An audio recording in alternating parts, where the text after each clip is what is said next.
Hold up.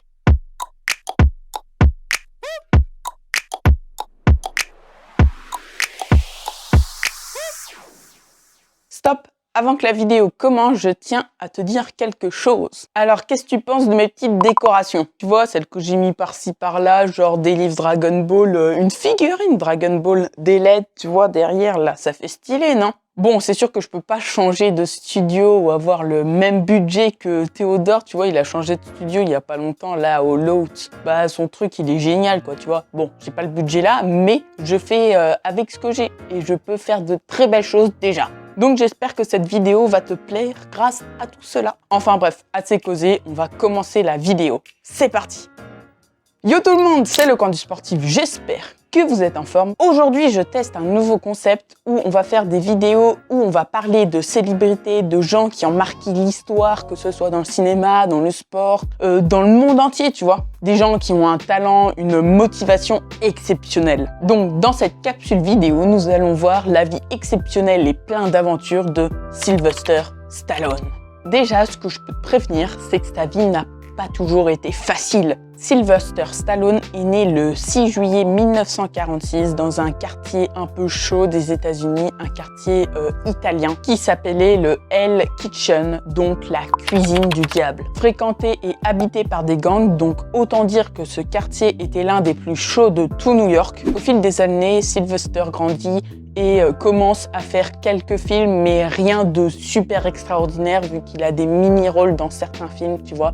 Donc c'est pas hyper glorieux. Il joue en tant qu'acteur dans quelques films, mais comme je te l'ai dit avant, c'est que des mini-jobs, des mini-rôles. Le premier film où Stallone apparaît est un film érotique. D'ailleurs, ce film lui rapporte un montant de 200 $, ce qui fait sa paye mensuelle. Au fur et à mesure des années qui suivent, Stallone réussit quand même à avoir des rôles un peu plus importants dans certains films, comme par exemple Capone ou encore Course à la mort. Mais pendant ce temps, Sylvester Stallone écrit le scénario de Rocky. Stallone aurait pu vendre son scénario à des producteurs pour des milliers d'euros, mais il n'a pas voulu, et malgré qu'il soit SDF, il l'a gardé, et avec le peu de budget qu'il avait, il en a fait un film, donc le premier. Les producteurs et autres, personne voulait de lui comme acteur principal dans Rocky, tu vois, celui qui fera l'incarnation de Rocky en fait. Mais en forçant un petit peu la vis, il réussit à être personnage principal de son film. Et il décrocha plus de 10 Oscars qu'alors au début,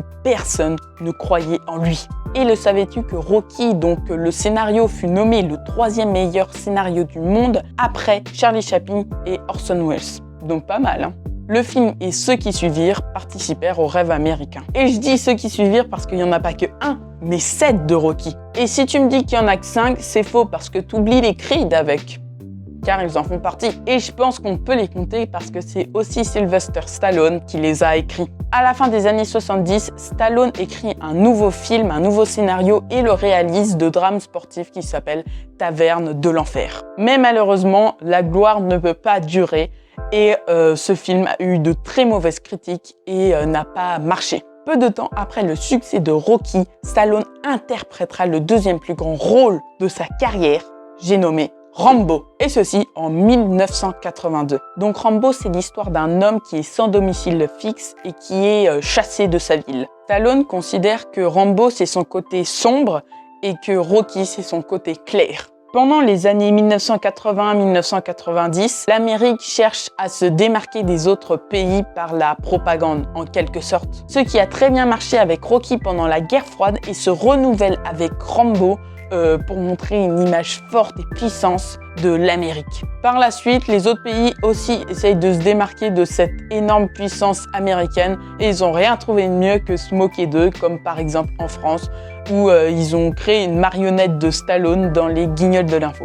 Tiens, d'ailleurs, ça date cette émission, je me souviens, je sais plus, j'avais 7 ans quand je regardais ça. Il y avait encore une marionnette de Nicolas Sarkozy. Donc ce genre de spectacle est fait pour se démarquer des States, pour se distinguer, mais comme tu le sais, vu que c'est logique, aussi pour se moquer d'eux et montrer leur travers. Tu vois, en ce moment, le plus grand acteur, c'est The Rock, Dwayne Johnson, Et bah, à l'époque, c'était Sylvester Stallone. Mais ce qu'il n'a pas bien géré, ou que ses fans n'ont pas bien géré, est que Rocky et Rambo ont pris tellement d'ampleur que tous les autres films qu'il a fait n'ont pas hyper bien marché ou n'ont pas été regardés. Ou donc ses fans ou des personnes lambda, tu vois, et bah ils ont critiqué tous ces films en disant qu'ils étaient nuls et donc ça a donné une réputation comme quoi il y avait juste Rocky et Rambo.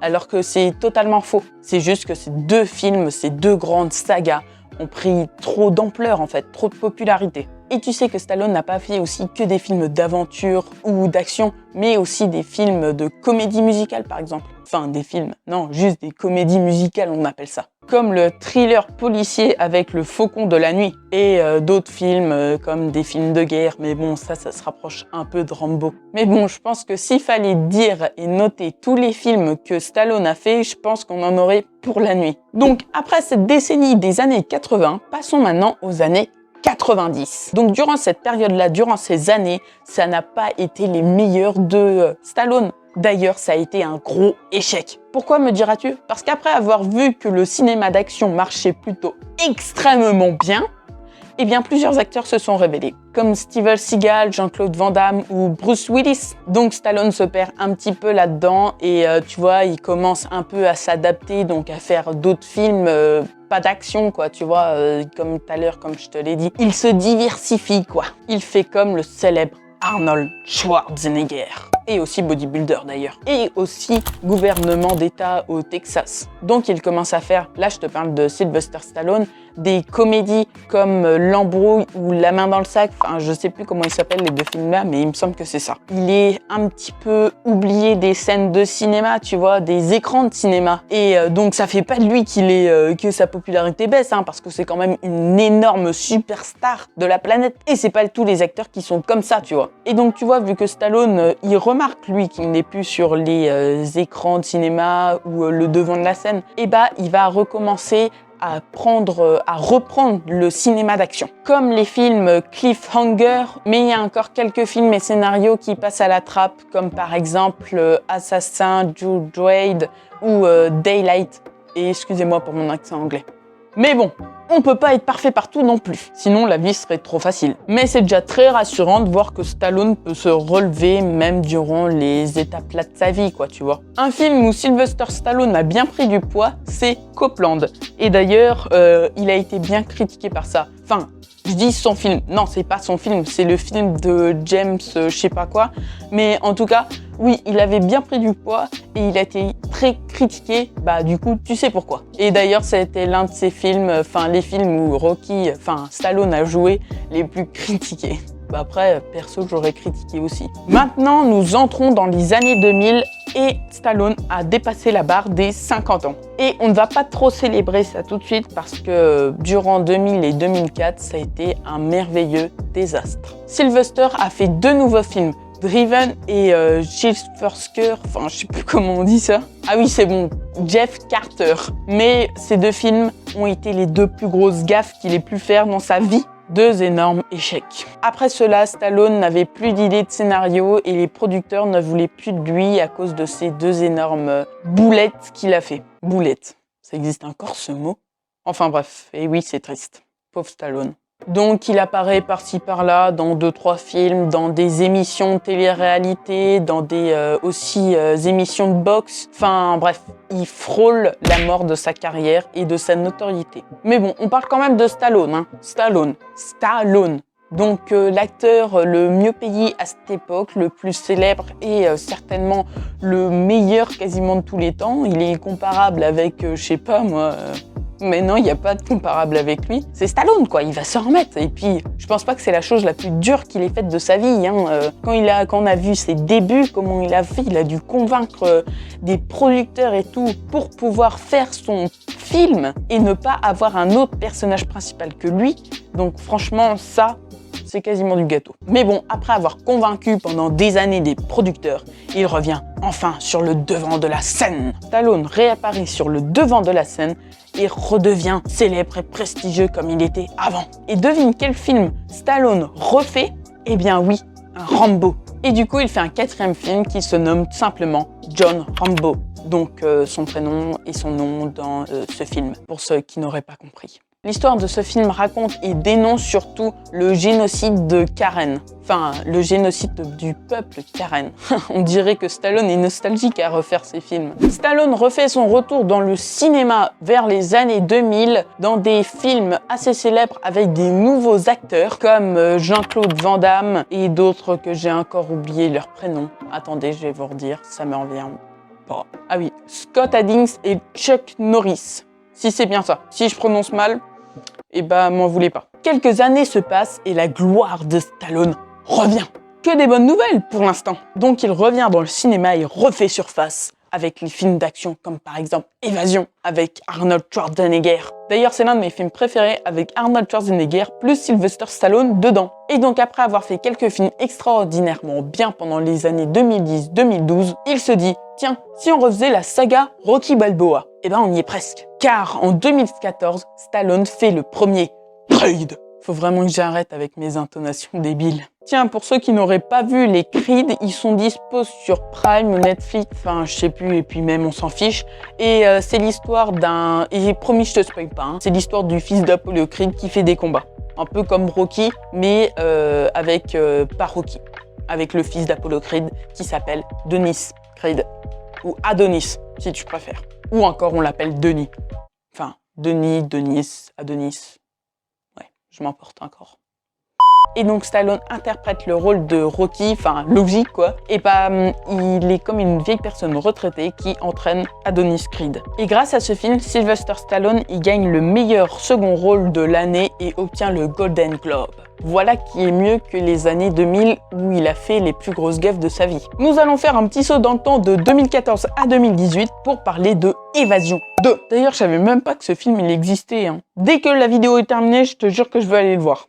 Donc, toujours en 2018, Stallone fait un nouveau film, Creed 2, donc, où aussi il fait le rôle de Rocky. Donc, Sylvester Stallone veut mettre fin à cette série de films, à cette saga, et il dit très clairement que c'est le dernier rôle où il jouera Rocky. Mais à ce jour, donc en 2022, on sait qu'un nouveau Creed est à l'horizon. Et ça, je trouve que c'est une super nouvelle. Mais bon, c'est une super nouvelle pour nous, téléspectateurs, mais pour Rocky, enfin pour Stallone plutôt, je sais pas si c'est une super bonne nouvelle parce qu'il est vieux quand même, hein, il a plus de 50 ans, enfin maintenant il a plus de 70 ans, je crois bien.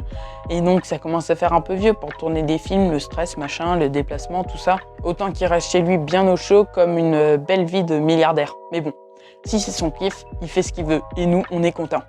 Donc tant mieux. Mais la superstar met quand même fin à son côté noir en 2019. Si tu as bien suivi depuis le début de la vidéo, bien sûr tu sauras que je parle de John Rambo. Et oui, là c'est quasiment sûr que c'est terminé cette série de films, cette saga, parce que depuis 2019, aucune nouveauté là-dessus. À part que sa photo de profil Instagram, c'est John Rambo depuis quelques mois. Mais je pense pas que ça rapportera du nouveau. Mais l'auteur de Rambo dit que c'est du gâchis, qu'il aurait fallu continuer à faire encore 1 ou 2 films là-dessus. Enfin bref, il est pas du tout de notre avis, comme quoi Rocky, enfin Stallone doit prendre soin de lui. Pourquoi je l'appelle Rocky, moi? C'est Stallone, c'est pas Rocky, faut que tu te mettes ça dans la tête. En 2020, Sylvester Stallone se calme un petit peu sur tous les tournages et tout, et fait juste des prêtages de voix. Enfin, en gros, il double dans des films comme Contenu à télécharger ou le DC Comics King Shark. Enfin, j'aimerais bien le regarder, celui-là, le film, mais je me dis tout le temps qu'il faut que je le regarde, mais je l'ai jamais regardé. Enfin bref, lui aussi, c'est un film que je dois noter à côté de Évasion 2. Mais bon, après, on n'en parle pas trop, mais moi, j'aime bien ces mini-apparitions dans les films hyper connus qui font un carton à chaque fois, comme par exemple les Gardiens de la Galaxie 2.